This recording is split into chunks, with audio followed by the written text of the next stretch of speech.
कक्षा 8 विज्ञान। मैं आर एस प्रसाद सर आज आप लोगों को अध्याय 4 अर्थात रासायनिक अभिक्रियाएं कब और कैसे कैसी इसके प्रश्न उत्तर बताने जा रहा हूं। चलिए देखिए इसमें क्या है प्रश्न उत्तर।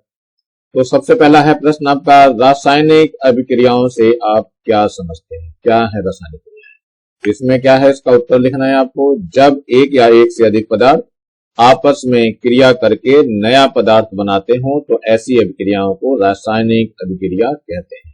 जैसे खाने के सोडा को गर्म करने पर रासायनिक अभिक्रिया होती है, मतलब क्या बन जाता है, सोडियम कार्बोनेट यानी कि धावन सोडा बन जाता है। ये आपका खाने का सोडा है। ये क्या चीज है, खाने का सोडा। ये खाने का सोडा है और ये क्या है, धावन सोडा है, धोने का धावन सोडा बोलते हैं इसको, कपड़े धोने का होता है। तो सोडियम बाइकार्बोनेट या इसको हम कहते हैं सोडियम हाइड्रोजन कार्बोनेट। याद रखना बच्चों नाम इसका, सोडियम हाइड्रोजन कार्बोनेट।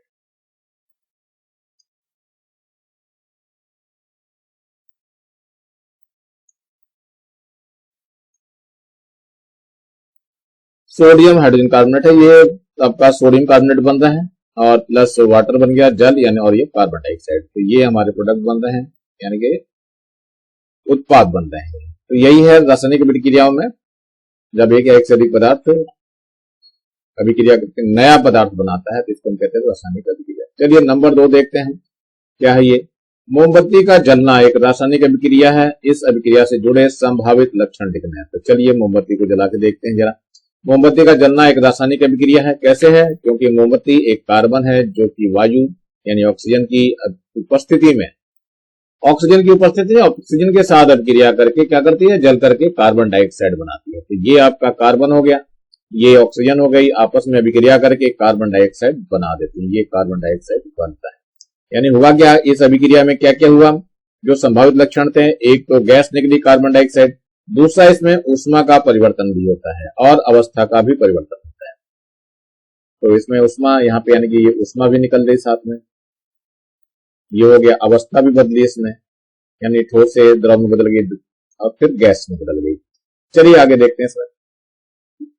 अगला नंबर है, अभिकारक तथा उत्पाद किसे कहते हैं, उदाहरण सहित समझाना है। तो क्या होता है, किसी रासायनिक अभिक्रिया के प्रारंभ में भाग लेने वाले पदार्थ अभिकारक कहलाते हैं तथा अभिकारकों के रासायनिक क्रिया के फलस्वरूप जो पदार्थ बनते हैं उन्हें हम उत्पाद या क्रियाफल पदार्थ कहते हैं। तो ये दोनों पदार्थ शुरू में लिए हुए हैं, कैल्शियम कार्बन डाइऑक्साइड। ये दोनों, कैल्शियम क्या है, ये कैल्शियम ऑक्साइड है और ये कार्बन डाइऑक्साइड है। ये जो आपका प्रोडक्ट दिखा, ये जो दिखाई दे रहा है ये कैल्शियम ऑक्साइड है। बच्चों ध्यान रखना, कैल्शियम ऑक्साइड है ये कैल्शियम ऑक्साइड है और ये कार्बन डाइऑक्साइड है। तो ये दोनों क्या है, अभिकारक हो गए। तो ये अभिकारक हो गए, तो अभिकारक से ये उत्पाद बन रहा है आपका क्रियाफल पदार्थ। कैल्शियम कार्बोनेट जो बन रहा है ये उत्पाद है। तो ध्यान रखना, ये अभिकारक हैं जो शुरू में अभिक्रिया में भाग लेते हैं और जो अभिक्रिया के बाद जो पदार्थ बनते हैं उनको हम उत्पाद कहते हैं। जैसे कार्बन हो गया प्लस ऑक्सीजन हो गया और ये क्या बनाते हैं, कार्बन डाइऑक्साइड। तो ये दोनों अभिकारक हो गए और ये उत्पाद हो गया। चलिए आगे देखते हैं। निम्नलिखित अभिक्रियाओं के दो उदाहरण द्वारा स्पष्ट करें। तो सबसे पहले है संयोजन, फिर है अपघटन, फिर है विस्थापन और नंबर 4 है अवक्षेपण। तो पहले हम लेके चल रहे हैं संयोजन वाला।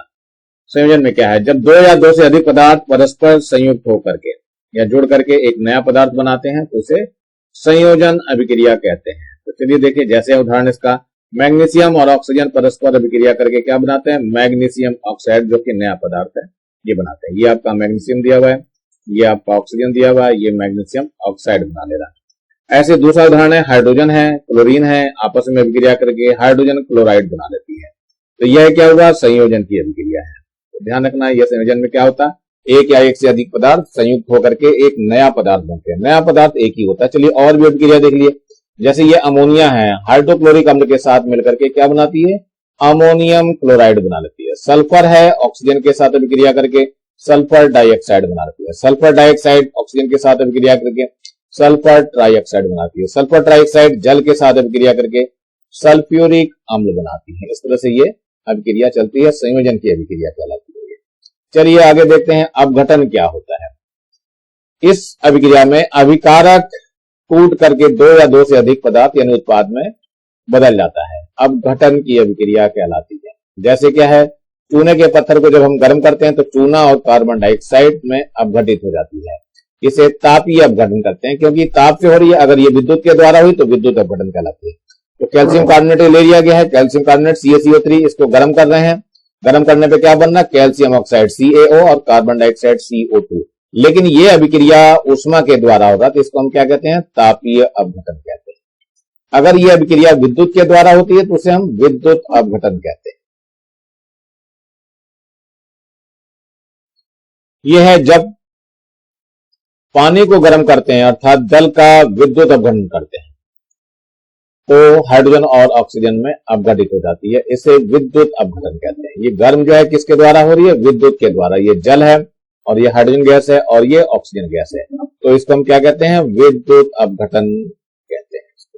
ये याद रखना। अतः यह अपघटन की अभिक्रिया विद्युत अपघटन कहलाती है, ये याद रखना है आपको। चलिए आगे देखते हैं। नंबर 3 पे विस्थापन अभिक्रिया है। ये क्या है, वह अभिक्रिया जिसमें किसी यौगिक में उपस्थित एक तत्व का स्थायी स्थान दूसरा तत्व ले लेता है, यानी एक तत्व का स्थान दूसरा तत्व ले लेता है, विस्थापन की अभिक्रिया कहलाती है। जैसे है जिंक और हाइड्रोक्लोरिक अम्ल से अभिक्रिया कराने पर हाइड्रोजन का स्थान जिंक ले लेता है। तो देखो ये है जिंक है, ये हाइड्रोजन यानी क्लोराइड है, तो ये जिंक क्या करता है, हाइड्रोजन को यहां से हटा देता है और यहाँ खुद आ जाता है, तो इसलिए जिंक क्लोराइड बन गई और हाइड्रोजन गैस बन जाती है। इसमें एक तत्व दूसरे तत्व को हटा करके उसकी जगह ले लेता है। चलिए आगे देखते हैं जरा हम लोग। कॉपर सल्फेट विलयन में जिंक धातु डालने पर जिंक कॉपर को विस्थापित कर देती है, यानी उसका स्थान ले लेती है। तो देखो ये कॉपर है, कॉपर सल्फेट है ये, और ये जिंक है, तो ये जिंक क्या करती है, इस कॉपर को हटा देती है, यहां से हटा देती है कॉपर को, खुद तो यहां जाता है, जिंक सल्फेट बन जाता है और कॉपर अलग हो जाती है। यह विस्थापन की अभिक्रिया कहलाती है, यानी एक तत्व दूसरे तत्व को विस्थापित कर देता है, उसकी जगह ले लेता है। चलिए अब देखते हैं अवक्षेपण क्या होता है। अवक्षेपण की अभिक्रिया ऐसी अभिक्रिया, रासायनिक अभिक्रिया जिसमें बनने वाला नया पदार्थ अघुलनशील पदार्थ प्राप्त हो जाता है, अवक्षेपण की अभिक्रिया कहलाती है। इस प्रकार बने ठोस पदार्थ को हम अवक्षेप कहते हैं। जैसे चूने के पानी में कार्बन डाइऑक्साइड गैस प्रवाहित करने पर चूने का पानी दूधिया हो जाता है, यानी कि सफेद रंग का हो जाता है। ये चूने का पानी है, कैल्शियम हाइड्रोक्साइड, और ये कार्बन डाइऑक्साइड है, पास कर रहे हैं तो कैल्शियम कार्बोनेट बन जाता है और जल बन जाता है। तो कैल्शियम कार्बोनेट ये दूधिया पानी होता है, यानी अवक्षेप होता है। ये ध्यान रखना है क्या चीज है, अवक्षेप होता है। चलिए अगले प्रश्न की ओर जो भी पूछे, ये मैग्नीशियम है और ऑक्सीजन को मिलाने पर सफेद रंग का अवक्षेप प्राप्त होता है, यानी कि ये है मैग्नीशियम, ये ऑक्सीजन, और ये मैग्नीशियम ऑक्साइड प्राप्त होता है। तो मैग्नीशियम ऑक्सीजन से अभिक्रिया करके क्या बनाती है, मैग्नीशियम ऑक्साइड, और ये अवक्षेप के रूप में रहता है, पाउडर के रूप में रहता है। अगला है हमारा, यदि चूने का पानी बनाकर उसे खुला छोड़ दिया जाए तो अगले दिन उसमें क्या परिवर्तन होगा और क्यों होगा, ये बताना है। तो देखिए ये भी उत्तर आसान है, वैसे कोई ज्यादा मुश्किल नहीं है। यदि चूने का पानी बनाकर उसे खुला छोड़ दिया जाए तो अगले दिन उसमें क्या परिवर्तन होगा और क्यों होगा, यही बताना है हमें।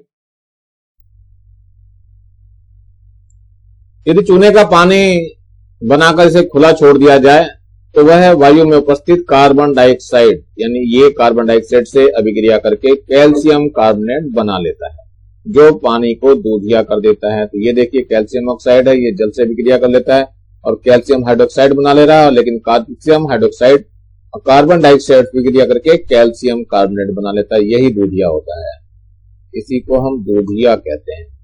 चलिए देखते हैं आगे, अगले प्रश्न की ओर बढ़ते हैं।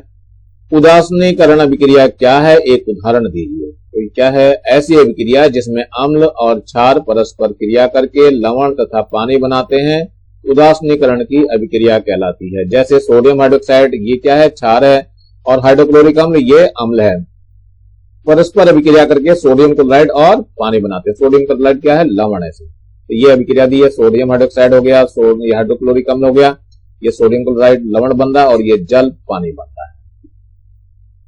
अवक्षेप क्या है, एक ऐसी रासायनिक अभिक्रिया लिखिए जिसमें अवक्षेप का निर्माण होता हो। बिल्कुल उत्तर है ये, ऐसी रासायनिक अभिक्रिया जिसमें बनने वाला नया पदार्थ अघुलनशील पदार्थ है, मतलब वो घुलता ना हो। के रूप में प्राप्त होता है उस ठोस पदार्थ को हम अवक्षेप कहते हैं तथा अभिक्रिया को हम रासायनिक, कौन सी अभिक्रिया, अवक्षेप अभिक्रिया कहलाते हैं। चलो देखिए अवक्षेपण होता है ये, तो चूने का पानी CaOH का होल ट्वाइस है ये, इसमें कार्बन डाइऑक्साइड जैसे प्रभावित करते हैं क्या बनता है ये, कैल्शियम कार्बोनेट CaCO3 का अवक्षेप बन जाता है और ये जल बन जाता है। इसको ध्यान रखना, ये क्या चीज है, अवक्षेप प्राप्त होता है, इसी को हम अवक्षेपण बोलते हैं। चलिए देखते हैं अगले में क्या होता है। ये है ऑक्सीकरण तथा अपचयन अभिक्रियाओं को समझाइए। तो उत्तर है इसका, किसी पदार्थ का ऑक्सीजन से संयोग करना ऑक्सीकरण कहलाता है। जैसे सल्फर से ऑक्सीजन अभिक्रिया करती है तो सल्फर डाइऑक्साइड बनता है।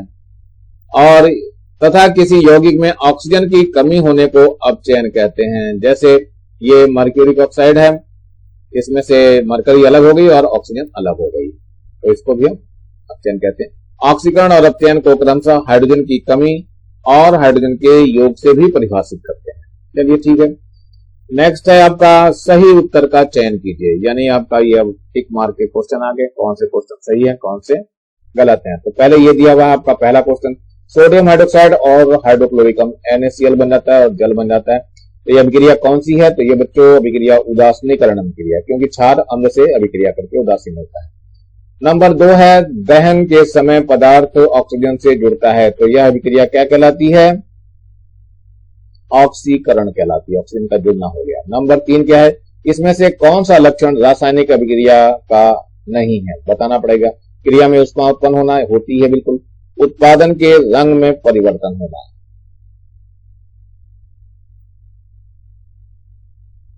होता है ये। गैस उत्पन्न होना, ये भी होता है, गैस उत्पन्न होता है। नए पदार्थ का ना बनना, ये गलत है, यानी कि यही सही है आपका। अभिक्रिया का ये क्या है, लक्षण नहीं होता है, पदार्थ तो बनेगा ही बनेगा। चौथा है पोटेशियम क्लोरेट, ये 2KCl बन जाता है, 3 ऑक्सीजन बन जाती है। यह अभिक्रिया बताने क्या है, तो हमने अपघटन किया है इसको, तो ये अपघटन की अभिक्रिया है। तो इस तरह से आप लोग अभिक्रियाओं को छान सकते हैं, कौन कौन सी सही है कौन सी गलत है। चलते हैं रासायनिक अभिक्रिया का प्रकार लिखते हैं। तो सबसे पहले है ये अमोनिया हाइड्रोक्लोरिक अम्ल से अभिक्रिया करके अमोनियम क्लोराइड बन जाती है, तो इसमें जुड़ रही है चीजें। ये अभिक्रिया जो है आपका संयोजन की अभिक्रिया कहलाती है, या इसे कॉम्बिनेशन अभिक्रिया करते हैं, संयोजन अभिक्रिया। तो एक जगह एक पदार्थ बन रहा है जुड़ करके। चलिए दूसरा है हमारे पास सोडियम हाइड्रोक्साइड है, हाइड्रोक्लोरिक अम्ल से अभिक्रिया करता है, ये सोडियम क्लोराइड और जल बनाता है, तो ये हमारी अभिक्रिया उदासीनीकरण अभिक्रिया कहलाती है। अमोनिया जो है टूटता है, अपघटित होता है किसमें, नाइट्रोजन में और हाइड्रोजन में, तो इसे हम ऑक्सीकरण की अभिक्रिया कहते हैं। ऑक्सीकरण, ये अपघटन की अभिक्रिया है, ऑक्सीकरण नहीं है बच्चों, ध्यान रखना। ध्यान रखना बच्चों, ये अपघटन की अभिक्रिया है।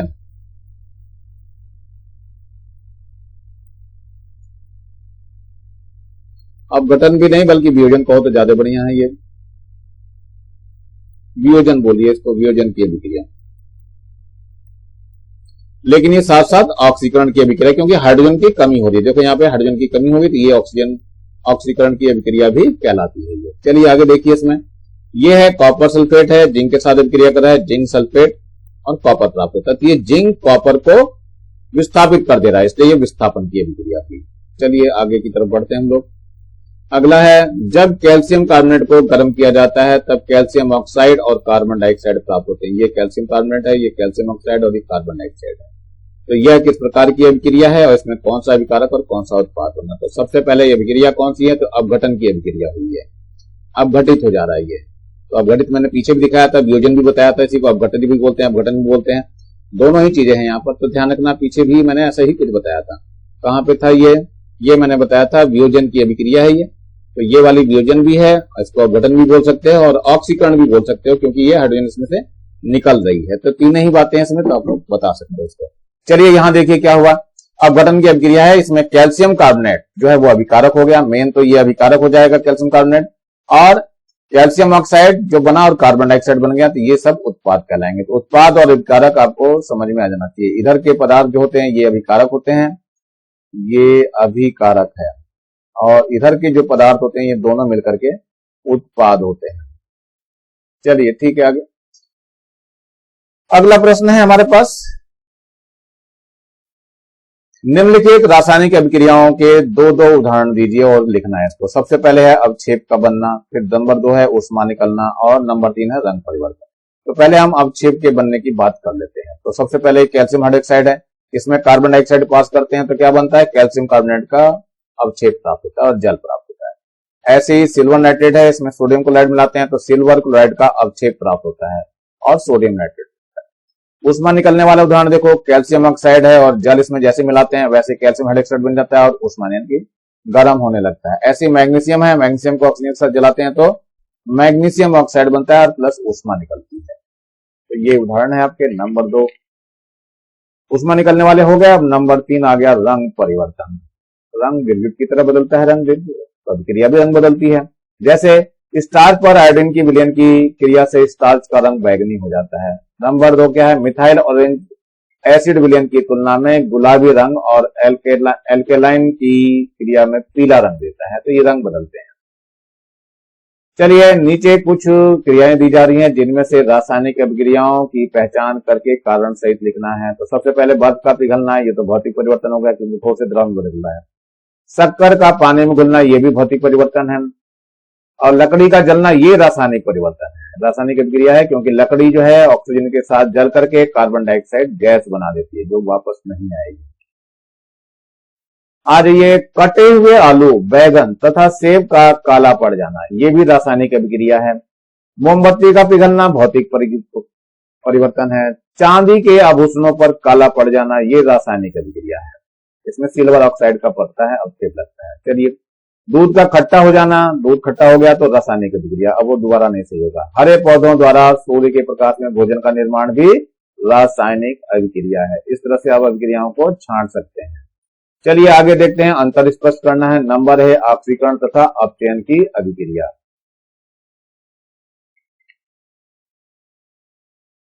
तो ऑक्सीकरण और अपचयन में क्या है, ये आपका ऑक्सीकरण दे दिया है मैंने और ये आपका अपचयन लिखा हुआ। तो नंबर 1 है इलेक्ट्रॉन की कमी ऑक्सीकरण में होती है और इलेक्ट्रॉन की प्राप्ति अपचयन में होती है। नंबर 2 पे आ जाइए, ऑक्सीजन से संयोग या हाइड्रोजन की कमी यानी कि वियोजन, ये ऑक्सीकरण होता है। इसका उल्टा हाइड्रोजन से संयोग और ऑक्सीजन का वियोजन, ये किस में आता है, ये आता है अपचयन में।